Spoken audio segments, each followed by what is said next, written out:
Welcome, everybody. We so appreciate you taking the time to join us today to learn more about the Tshemba Foundation and volunteering with us. We'll get started, but no doubt others will join throughout the next hour. The purpose of the webinar together tonight is to really learn a little bit about Tshemba, who we are, and more about volunteering with us. But really, most importantly, it's to get to know some of the members of the team and for us to hear from you and about your questions. So in order to have the best experience, we just encourage everyone to stay on mute for the duration of the presentation, and there'll be lots of time for questions and answers and a discussion at the end. And also, the session is usually recorded. If you're uncomfortable having your image shown, you can turn off the camera. But that being said, the video is only shared with people who registered for the webinar and couldn't make it, and we'd love seeing people's faces so that we can actually have a little bit more of an interactive experience. And you're welcome to type any questions that may arise in the box, but again, we'll have a nice lengthy question and answer period at the end. So my name is Melanie Vaffai, and I'm a senior consultant with the Tshemba Foundation, and I'm part of the small international arm just outside of Toronto, Canada. We're also joined by Barbara Magorian, our CEO, Professor John Gear, our medical advisor, Lisa Dickens, our relationship manager, Murray Canal, our lodge manager, Rian Twine, our chief clinical officer, and we're so happy to be joined by Holly Lynn, a physician from the UK who's currently volunteering with us at Tshemba. So we'll begin this evening by watching a short video presentation about the Tshemba Foundation. Loko u lava ku famba hi ku hatlisa, famba u ri wexe, mara loko u lava ku fika kule, a hi fambi swin'we.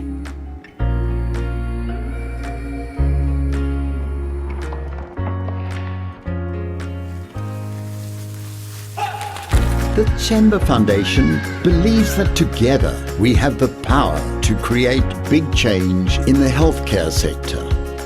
South Africa's public healthcare sector is overwhelmed by chronic staff shortages, with a majority of health professionals working in urban centres. Transform your leave into a leave of purpose by joining our unique medical volunteering experience, supporting rural healthcare in northeastern South Africa.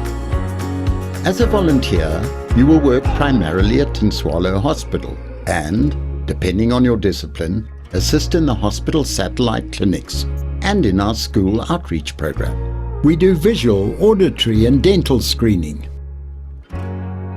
Tinswalo Hospital serves the community of Acornhoek, which is situated 38 kilometers from the Kruger National Park's Open Gate. There are many opportunities to experience the culture and beauty of the area.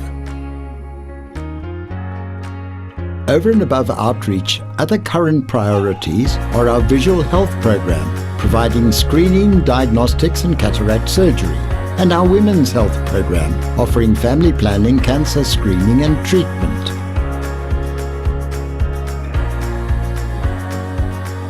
While at Tshemba, you will enjoy an unforgettable volunteer experience with accommodation at our Bushveld Refuge, where you can connect and learn from your fellow volunteers from around the world. Tshemba is close to both the Kruger National Park and the world's largest green canyon, the Blader River Canyon. You will have an abundance of things to do and see.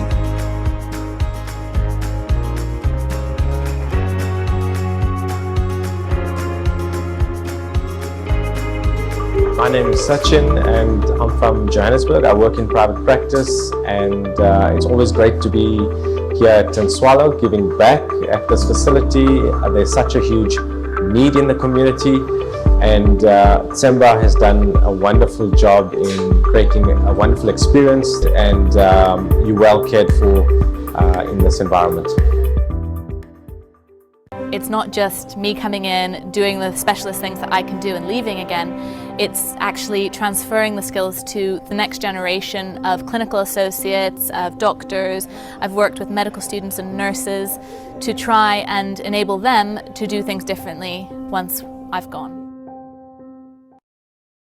As a volunteer, you will assist us, not only with your much needed knowledge and expertise, but also in the skills you leave behind, in the opportunities for our staff to learn from you and for you to learn from them. You can rest assured that with Tshemba, you will have the benefit of a dedicated on-the-ground clinical team who are there to support you from start to finish.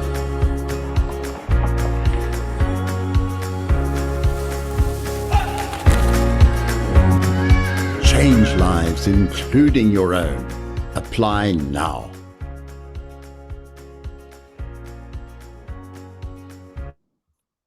So we'll now have an opportunity to hear from Barbara Magorian, our CEO, a little bit more about Tshemba's history, impact, and our volunteers. Thank you, Mel, and welcome everybody. And I would like to say welcome to Tracy Hudson, who is our partner with our UK Global Health volunteers. So thanks, Tracy, for being on this webinar tonight. In 2014, an ex-South African, Neil Tabatsnik, who now lives in Canada, came back to South Africa and he passed through the northeastern part of the country. He was taken aback at the lack of resources in public health, but most noticeable was the lack of human resources in the form of health professionals at local hospitals.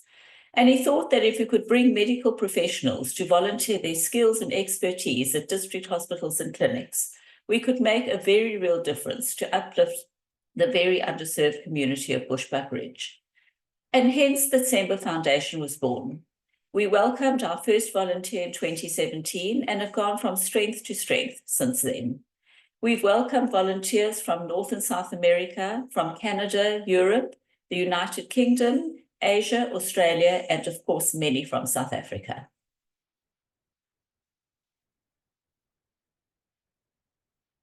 Our numbers speak for themselves. As you can see, 11,800 healthcare professional days, nearly 400 global volunteers, over 680 training sessions, 3,500 theatre procedures, over 67,000 patients have been treated, over 2,800 school screenings, and on our way to 1,600 cataract surgeries. Thank you so much. We'll now have an opportunity to hear a little bit more about the clinical side of things from some of the members of our clinical team. We're joined by Professor John Gear, our medical advisor, and he himself has over 45 years of experience in rural health in the area we serve. And we're also joined by Dr. Rian Twine, our Chief Clinical Officer, and she herself is an OT with a PhD, and her first job as an occupational therapist was at Tinswallow Hospital, where our volunteers are placed. So she herself has over 30 years of experience with rural health and community engagement, also in the area we serve. Okay, so I'm hoping you can all hear me because my internet's not great today, but I'll talk slowly. So I'm going to talk first about Tinswallow Hospital, where most volunteers spend 3 to 5 days a week during their volunteering period. It's a big district hospital, so it's 314 beds, and it supports 16 primary healthcare clinics in the area with a catchment population of 200,000. Most people are from Shangaan and Sotho origin, but more and more people are, they can speak English. So we're enjoying having more of our younger patients speaking English recently.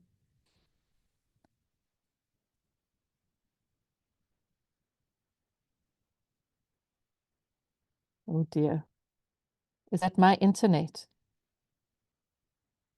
Okay. We can hear you, Rian. We can hear you. So because it's a district hospital, there are no specialists on the staff except for a family physician who she's part-time and she runs the psych ward. We do have some specialists coming from our referral hospital. There's a gynecologist and a pediatrician and an orthopedic surgeon who comes. But we have a wide range of wards, as you can see there, all wards, and a wide range of outpatient clinics in the hospital. And then the support services in the hospital include dentistry, x-ray, laboratory, all the allied, so OT, physio. There's another little NGO that supports victims of rape. There are 3 operating theatres. Often only one is functional, but that's also changing, and we're getting more and more often there's 2 functional. There's no intensive care unit, but a small intermittent high care officially. So yeah, that's kind of an outline of the hospital. Next slide.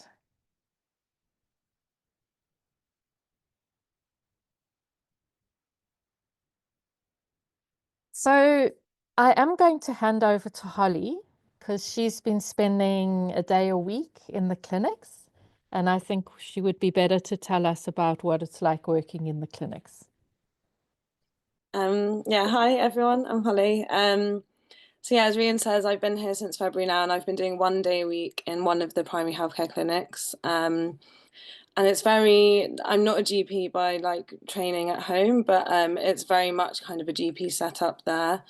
And you work with a nurse who'll stay with you all day, and they are a really good source of information and help, and they help translate and see the patients with you.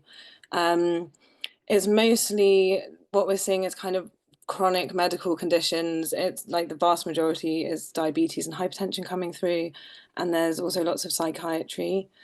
But there's really good kind of primary healthcare guidelines here, and you get a book when you arrive, and that's kind of a Bible for us, and that's kind of what we go off and just follow that when we're in the clinic. And then there's always lots of support from other specialties. There's lots of helplines and kind of ex-volunteers who are there to give you clinical support if needed.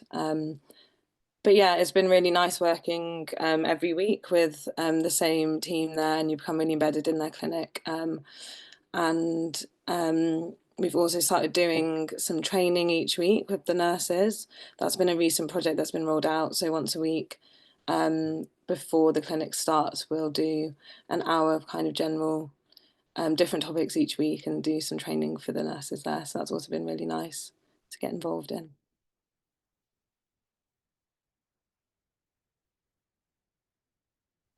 Thanks, Holly. Okay. So we do also visit schools. So it's the hospital, the clinics, and now this is outreach going into the schools. And the biggest focus is on vision and dental care. The gentleman on the right, Clifford, who you'll all get to know when you come, he teaches kids how to brush their teeth. Teeth. And we have a partnership with Colgate, and so we also give the children some toothbrushes and some toothpaste. So we try and visit a school every month, and we have another partnership with an NGO that helps us give glasses to the children. So it's not just screening, it's also some intervention that we do in the schools. And I think the volunteers enjoy that. Holly, you enjoy this? Oh, you haven't been to a school. Yeah.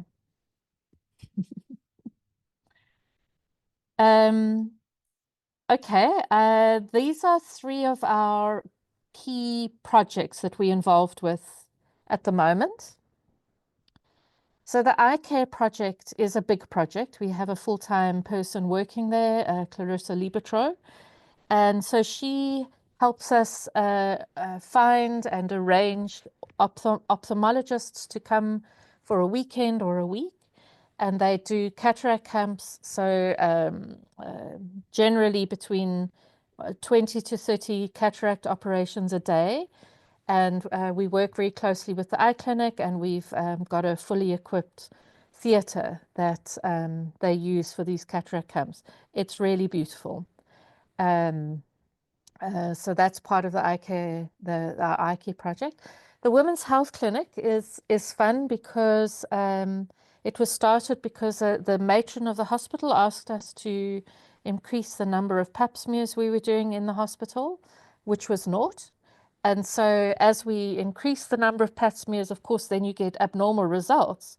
So what do you do about that? So we managed to get a LETS machine donated, and now women they can come in and have their abnormal cells burnt off. And the Women's Health Clinic is now run totally by the hospital, which is what we aim for all of our interventions in the hospital, is that it becomes the hospital or the clinic runs those interventions. Sustainability is very important to Tshemba.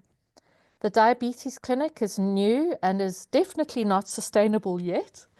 Holly, I wonder if you could tell us a bit about how the diabetes clinic is going. Yeah, so I've also been doing that once a week since I came, and I think it's a fairly new, been fairly recently set up, but it's such an amazing clinic. It's basically referred complex diabetic patients from the community, type 1 and type 2, and normally they've kind of just been initiated or just being initiated on insulin. And it's an MDT, so there's 2 doctors at the moment, and a dietitian and a pharmacist and a specialist nurse and one of the nurse communicators. And we all see the patients and we have lots of time, and there's lots of kind of education for the patients and their families. And then there's also been a lot of work kind of educating the community nurses on diabetes management. And we've run like a few like big education days and support groups and things for patients to kind of get together. And yeah, it's a really amazing project.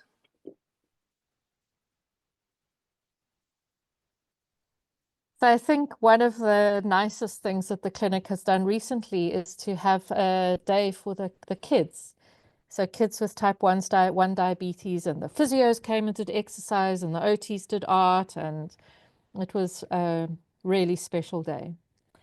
Okay, okay, next slide. Oh, this is, I can't see any writing on this slide. Oh, there you are. Yeah, so I think that we always have had this dream to have like a training platform.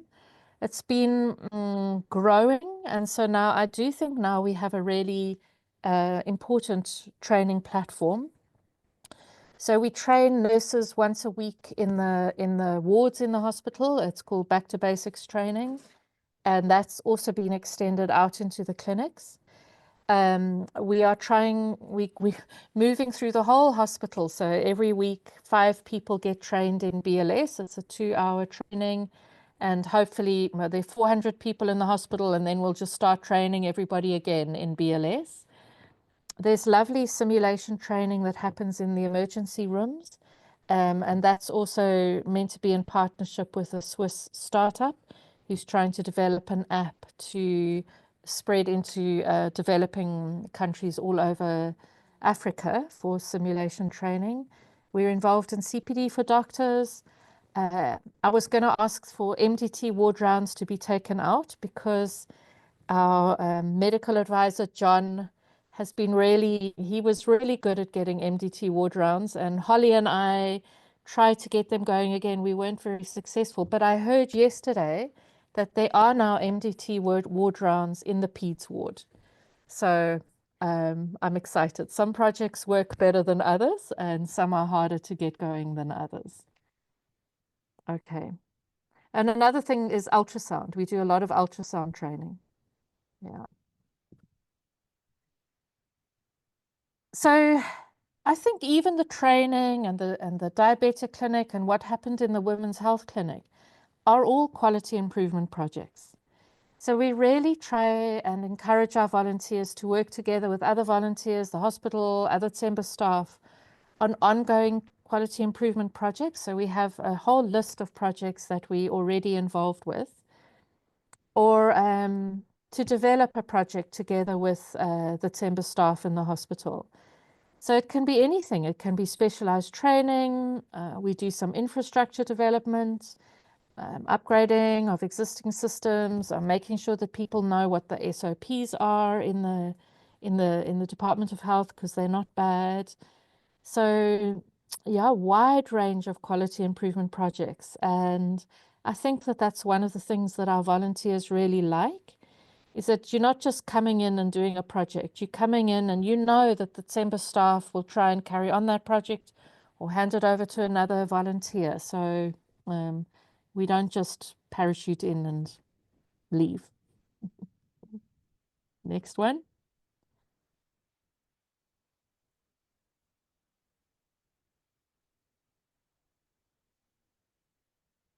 Hey, again, I'm going to hand over to Holly because she's experienced the challenges and the rewards. Yeah, I mean, of course, like there are challenges, and I think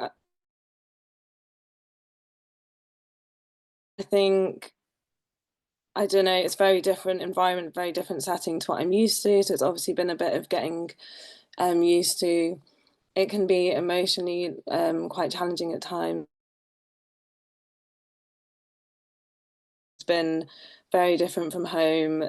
There's not many seniors around, and obviously people can be very unwell. And I mean, I think the most frustrating thing I've found is compared to what I've been used to, the kind of lack of resources and investigations and the difficulties kind of advocating for patients and trying to get them those things. But, you know, everyone is super, super supportive. And I think overall, it's just been amazing. And like, yeah, the rewards have been far more than the challenges. It's been so great to, I mean, as it says here, you're working alongside the local doctors and the nurses and become embedded in their teams. And I feel like I've learned so much from them and developed lots of new skills myself and learned a lot about myself. And yeah, I think as Rianne mentioned, doing the projects and getting involved in all of that and doing training and teaching and trying to sort of leave a bit behind and make a bit of a change whilst you're here. Yeah, it's just been amazing. So.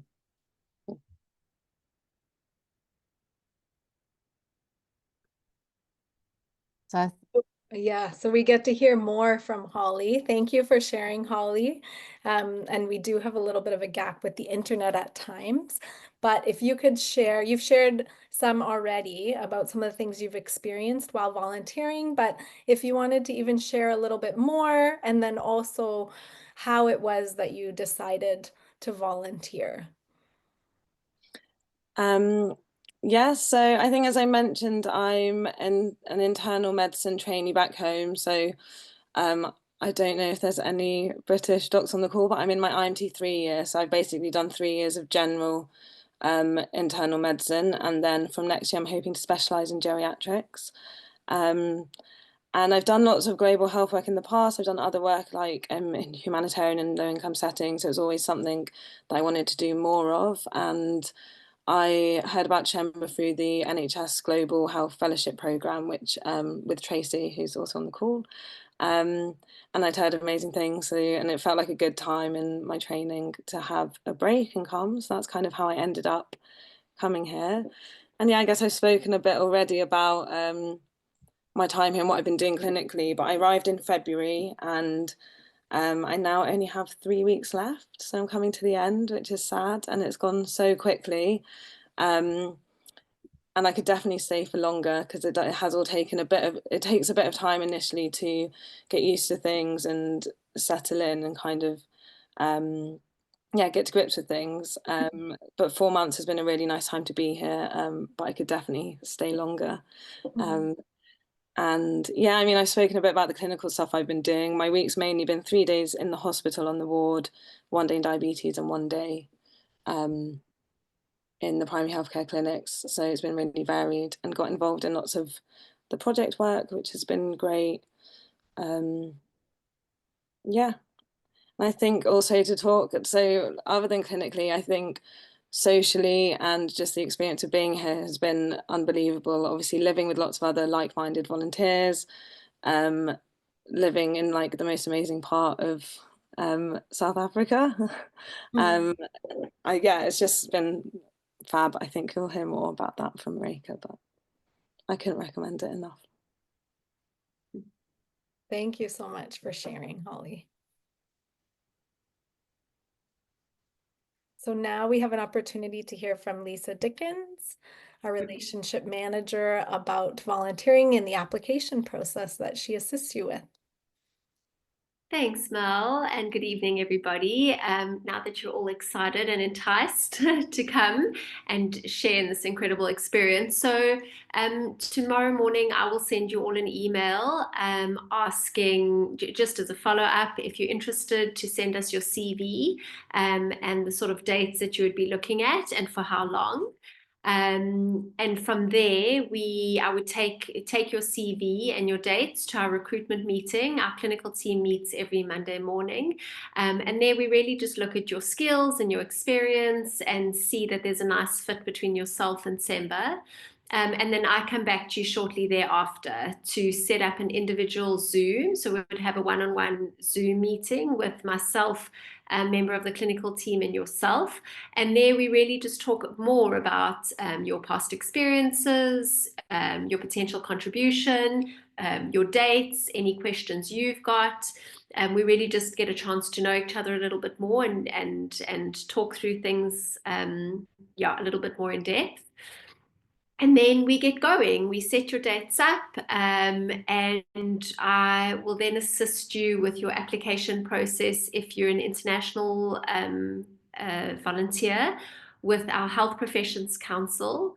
And part of that is to register with our Health Professions Council, you'd also need verification through a medical verification body called the ECFMG, who's based in America. But I would help you through that whole process, and I give you a step-by-step guide. But that is unfortunately part of the process. And that whole thing takes about 5 months. So you do, in thinking of your dates, need to give at least a 5 to 6 month leeway time period. And then you get going, you book your flights, hire your car, medications, you learn some of the local languages, read some of our local guides, and just generally get really excited. Then just, we do have a few minimum requirements. And we generally ask South African local volunteers, generalists, to come for a minimum stay of 2 weeks. If their time allows, and specialists to come if they can for a minimum of 1 week. And international volunteers, because of the length of time that it takes, firstly to register, and secondly because it takes a few, as Holly mentioned, a few weeks to really orientate and get settled into the system and the hospital. We find that volunteers really only get going after about 2 weeks after that orientation period. So we ask that they come for at least 8 weeks if you're a generalist. But we always encourage and welcome volunteers to come for longer. The longer you stay, the more meaningful your contribution will be and the overall better experience you'll have. And we understand that specialist time is very limited also, so we ask for a minimum stay of 4 weeks for international specialists. But we can be a little bit flexible, but we really try to encourage volunteers to come, like Holly did, for a couple of months if you have that sort of time available. We often get volunteers asking just a rough estimate on costs associated with coming. Just to note, this is really a rough budget. It's based on what other volunteers have experienced and told us. So just think of this as a rough guide. But the associated pre-arrival costs, which unfortunately the ECFMG certification costs around £500. And all the other costs come to about roughly about £800, excluding your flights. And then during your stay, you stay, of course, for free in our magnificent lodge, which Mareka will talk to just now. But you are responsible for your food costs and your car hire, which we find is probably the biggest cost, and your petrol, and obviously all your own extra things that you want to do. And there's so much to do in the area. So that's just a rough estimate per month. And then I'm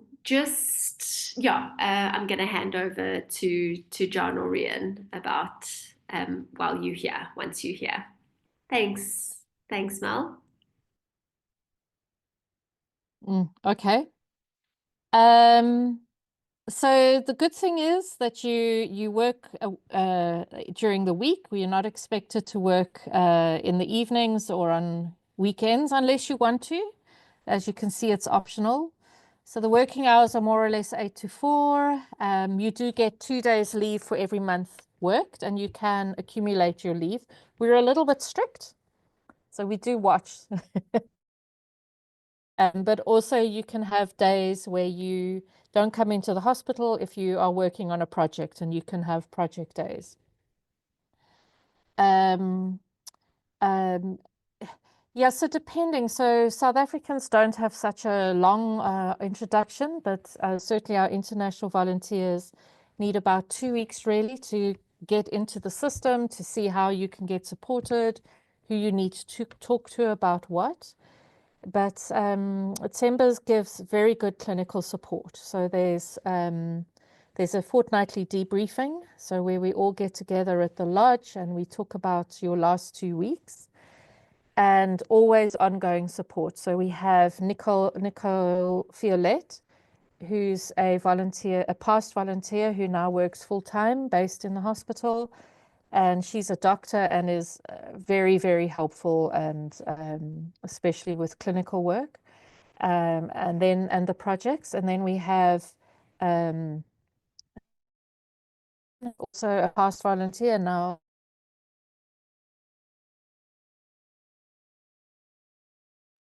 Rian seems to be struggling with her internet, so I'm just going to carry on. Or John, would you like to take over until Rian comes back? Okay, thanks, Bobs. So, but Rian had mentioned Nicole Fiolette, and then there's Inez Allen, who works and coordinates the clinic and outreach activities. And then we have Clarissa, who was mentioned earlier, Clarissa Liebertrau, who is involved in the eye care, particularly both the cataract side and also the outreach program, and in recruiting at that level. So the support is really very strong from the Tshemba staff. And then Tshemba, as one of its initiatives, has a medical communicator program. And these are nurses, not highly trained nurses, but registered enrolled nurses who are acting as not only translators, but they help you navigate your way around the hospital, around the laboratory request forms and all that sort of thing. And it's made a huge difference to the quality of the consultation. So that's the sort of support you get. I don't know whether either Holly or Rian want to add any more.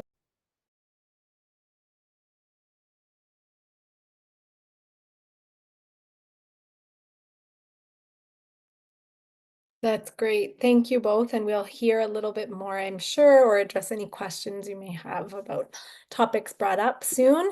But now we have the opportunity to hear from Marika Nell, our volunteer lodge manager, about the lodge itself and the after hours experience for volunteers. Thank you, Mel. Evening, everyone. So I'm based at Meditla Wildlife Estate, just outside of Hoedspruit, which is roughly 40 kilometers from Kruger National Park and 52 kilometers from the Blader River Canyon. In terms of your facilities at the lodge, we have 2 lodges. There's main areas which is fully equipped with kitchens, or fully equipped shared kitchen, dining room and a lounge area, as well as there's pool areas and barbecue or boma areas where you guys are more than welcome to share, as well as have a Friday barbecue area. There's also a gym and a TV room on site at the older lodge. And then, of course, in terms of your accommodation, each volunteer stays in their own private furnished bungalow. Linen and towels are provided during your stay, as well as your room is cleaned, or your bungalow is cleaned once a week. We do have Wi-Fi. At the moment, it is a bit spotty, and it is bush Wi-Fi. And then, of course, we also do have inverter systems for when there is power cuts or load shedding. All you need to basically provide during your stay here is transport, food, and then, of course, your partners are also more than welcome to join and explore the surrounding areas. We from time to time also have social events with our CEO when Barbara comes down every 6 weeks. And then we have those lovely animals that joins us, as we are in a big 5-game reserve. So from time to time, you get to see the lions as well, elephants, rhino, and leopard. You guys are also more than welcome to drive yourselves around if you like to on the game reserve. But then there's also exploring the Kruger National Park or going to local places like Kaya and Lovu, which is just outside of Hoedspruit, where you can join for sundowners as well. As mentioned, your partners are more than welcome to join you and explore the surrounding areas, or they can join an NGO program within the area. However, they wouldn't require to pay for it. So we do have places like Moholoholo, which is a wildlife center. And then, of course, Rian from time to time needs some partners to assist with gardening or any special projects around the hospital. Thanks, Mel. Thank you so much. These beautiful photos give a taste of what it's really like to be there, but I think you have to experience it for yourself. And if you'd like to see a little bit more about the day in the life of volunteers, about some of the projects that we work on, you're welcome to connect with us on social media, on Facebook, on Instagram, and LinkedIn to get a better sense. So now we have the rest of our time together to hear from you. So you're welcome to ask any question, big or small. You can raise your physical hand, your virtual hand, type in the chat. We would love to hear from you, and the floor is now yours.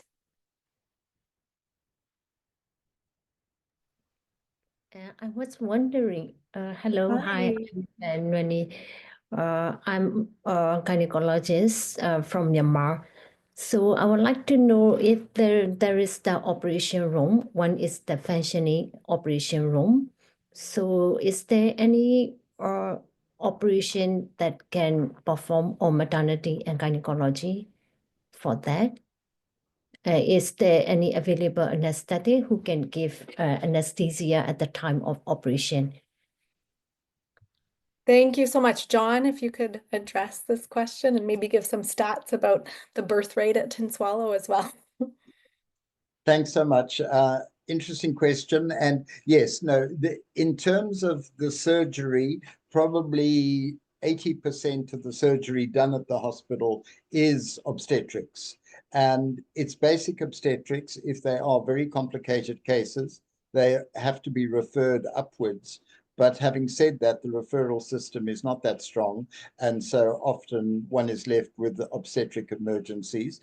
There are medical officers who are competent anesthetists, but not, as Rian explained, not specialized anesthetists. And the cesarean section rate, I think, is still above 20% at the hospital, or of that sort of order. And there are, and I'm now speaking under correction, I think it's about 160 Caesars a month and 600 deliveries a month. But please, others correct me if I'm wrong. I hope that answers the question. Thank you. Thank you.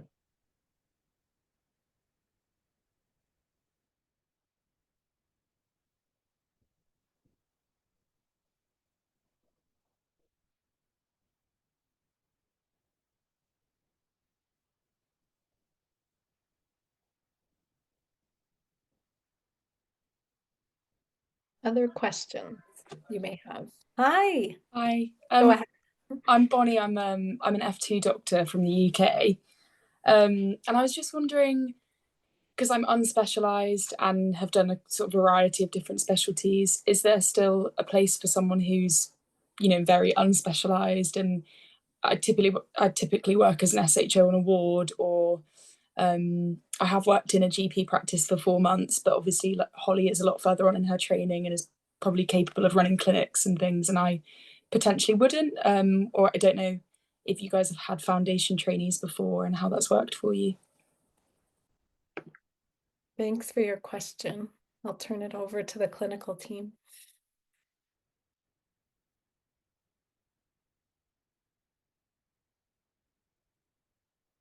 I think this is a Holly and Rian response, but I'm happy to get involved. But Holly and Rian go first. So I obviously don't know what volunteers have come before. I have a friend who came as an F3 a few years ago. But other than that, obviously it's for the Tshemba team to say who they have had. I'd say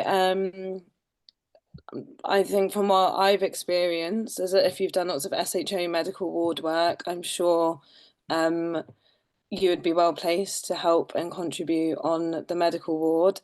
And I think generally the stuff that comes into the primary healthcare clinics is pretty general medicine. I think like I'm not a GP, but having done hospital medicine, I've been able to manage that very fine. And as I said, there's really clear primary healthcare guidebooks that you work through that. And if there is anything you're struggling with, there is a huge network of other volunteers and referral pathways, and there's always someone you can ask for advice. So I think like post foundation training, I think you could definitely still come and contribute. I'd just say I was surprised when I got here that I was by far the most senior medical doctor in the hospital. So I'd just say be aware of that, and maybe yeah, have a think about, like, before you come, maybe what you're comfortable doing and what you're not comfortable doing in terms of clinically in the hospital, because yeah, there's not loads of senior support medically on the ward. But I think you definitely, having done SHO medical work at home, I think you definitely be able to fit in there and yeah, be a big help still. I think that's helpful. Barb, thank you, Holly. Sorry, we seem to have lost Rian, who would have answered that question. But can I suggest that you'll set up, speak to Lise tomorrow. From what I understand, you are certainly qualified enough to come. But let's rather you have the Zoom with the team and then discuss then, because Rian has, sadly, her internet has, I mean, Zoom's a wonderful thing until it isn't. So sadly, we've lost her. But definitely, Bonnie, go ahead and once Lisa's made contact with you, you can take it further. Just if I can add to that, and I agree entirely with Bob's, I think if you're foundation year 3 and beyond, absolutely. What we have sort of specified as a minimum is foundation year 3. And again, it's your own self-confidence. We will, in the Zoom call, decide whether you're going to be useful to us, but what you've got to decide is whether you want to take the strain that Holly describes. And there is strain, there's no question the strain. It's an under-resourced hospital. There are times when there's no blood gas machine. There are times when there's no water and no electricity. So you are working in a strange environment. And if you've not worked in an under-resourced area before, there's a fair amount of shock therapy. But that said, having said that, Nicole, Rian, Inez are there pretty much full-time and available. And as Holly says, the network and the protocols and the standard operating procedures are unequivocal. And all you have to do is have the courage to say, this is beyond me, and call. And there are some senior clinical staff who would be available at any given time. Thank you, guys. Thank Really you helpful. so much. And we look forward to setting up a meeting with you directly so we can support. Duncan, your hand is up. It is. Thank you. I'm Duncan. I'm a GP in the UK. I think I'm getting a sense that we're all very welcome if we've got the relevant experience. I had a question for Holly, though, just to give me a gauge on what I'm walking into potentially. So she'll have a sense of what experience different UK doctors have got. I'm a GP of many, many years now, long since forgotten lots of my speciality knowledge.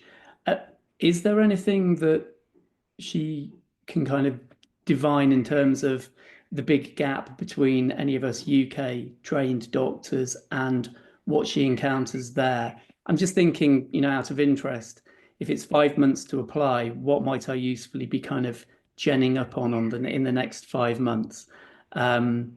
I can only imagine there's an awful lot that's very similar, but there may be things that I wouldn't have guessed might be very different. So it's those differences I was just interested to hear a bit more about, maybe. Do you mean in terms of kind of the medicine that we're seeing? The cognitive side, really. Yeah. We were actually talking, like, as a group of volunteers the other day, what we could have done to, like, prepare now we've been. And honestly, I don't really know. I think the main medical things that I'm seeing a lot of here that I don't see at all at home really is HIV and TB, which is probably predictable. And that's the main thing that I think I could have learned more about maybe before I came. But again, that being said, I feel like I've learned a lot being here. The local doctors are incredibly knowledgeable and have been like we could kind of just go to them, and then there's like national helplines that we call from the clinics, and they pick up instantly and they are hugely knowledgeable. But otherwise, I don't really know in terms of the medicine. It's a lot of the same stuff, just presenting a lot later. So it's kind of the severe complications of things that we don't see as much back home anymore. I think, Holly, that's exactly right. It's the people present with very advanced disease, and therefore the pathology is grotesque in terms of what you would have expected. So cancers are often stage 3s and 4s. Loss of diabetic control is often diabetic coma. It's those sorts of things. But again, if you're working in the A&E, there are people who are particularly strong in A&E. If you're a general practitioner, I think you would, and you're wanting to continue that general practice work, working in the clinics, even if you do 3 or 4 days a week in the clinics, amazing for the clinics to have your experience, your wisdom, and then to be able to add to the nursing training program that we've been talking about in the clinics.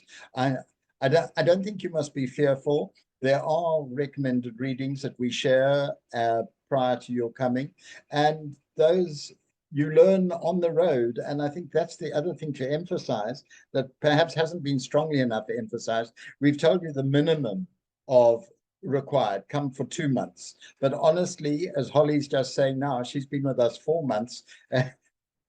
I almost sense regret from Holly that she's leaving so quickly. And I think that's the thing for me that I would like to emphasize, that come for as long as you can possibly afford, and you will get so much more. There's a sort of incremental benefit for you and for the hospital the longer you stay.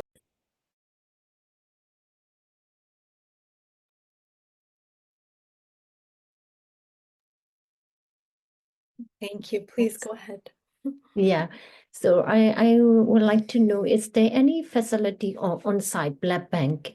Because my specialty always require blood transfusion, sometimes for emergency obstetric and sometimes emergency gynecology, like ectopic rupture. We need the blood transfusion. So is there any on-site blood transfusion facility at the hospital?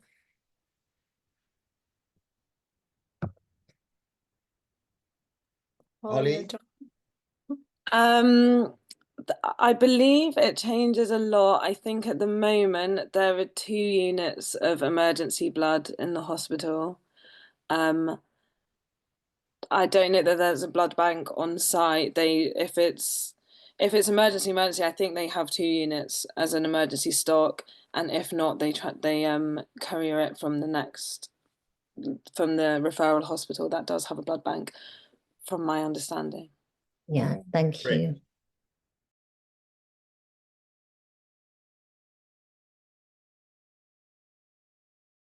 Please go ahead, Alexander. Hi, I'm Alex. I'm also an IMT trainee in the UK and Scotland. Just had a question about sort of procedural skills. Is there any specific procedures that you think we should be well versed in before coming, that we'd be expected to do, things like lines, drains, that sort of thing? Is that what you've been doing while you're there, or has there been less of that? Am I okay to answer that? Is that for me? Yeah. Please, yeah. So I thought I would be doing a lot of procedures. I actually have done very few, mainly because the local community service doctors who are here are incredibly skilled in procedures, and I just felt the equipment I wasn't used to, and the setting that they do the procedures in I wasn't used to, and I haven't felt particularly comfortable on the ward doing that. So I haven't really done many. I've done a few LPs, but other than that, I haven't been doing the pleural taps or the chest drains. But the local doctors are really, really skilled and far better than me at that. So I have left that to them. I believe the doctors working in A&E have been doing a fair amount of chest drains. But no, I thought before I came, I was going to be doing a lot more like pleural procedures than I've done. Holly, just to add to that comment on ultrasound as a diagnostic procedure. Sorry, what was that? Say again. Sorry, just using ultrasound, because I think ultrasound is becoming more and more something that we're expecting doctors to be not competent in, but to have basic ultrasounds. Yeah, so in the hospital, the only imaging on site is an X-ray machine. But there are ultrasounds on site, but there's no sonographer, so the doctors do the ultrasounding themselves. I have to admit my ultrasound skills are not amazing at all. I can do like very, very basic things. But some of the other volunteers have set up ultrasound training for the local doctors, and the local doctors' ultrasound skills are very good. So I feel I've actually been, rather than contributing that, I feel like I've learnt a lot. But I think, yeah, one thing you could get experience in before coming that would be incredibly helpful would be like ultrasound skills, definitely.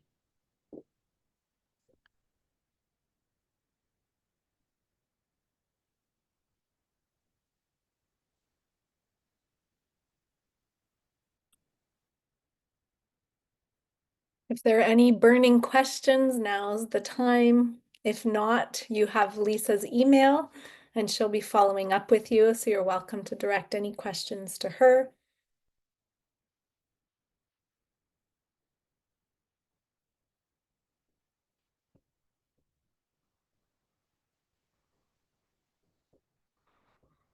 Lovely. Okay, we look forward to hearing from all of you. We so appreciate your time, your questions, your interest, and we really hope to welcome you shortly to become part of the Tshemba family. Thank you, everyone. And thank you, Holly, for volunteering even more of your time to support the foundation. Thank you for joining us, everybody.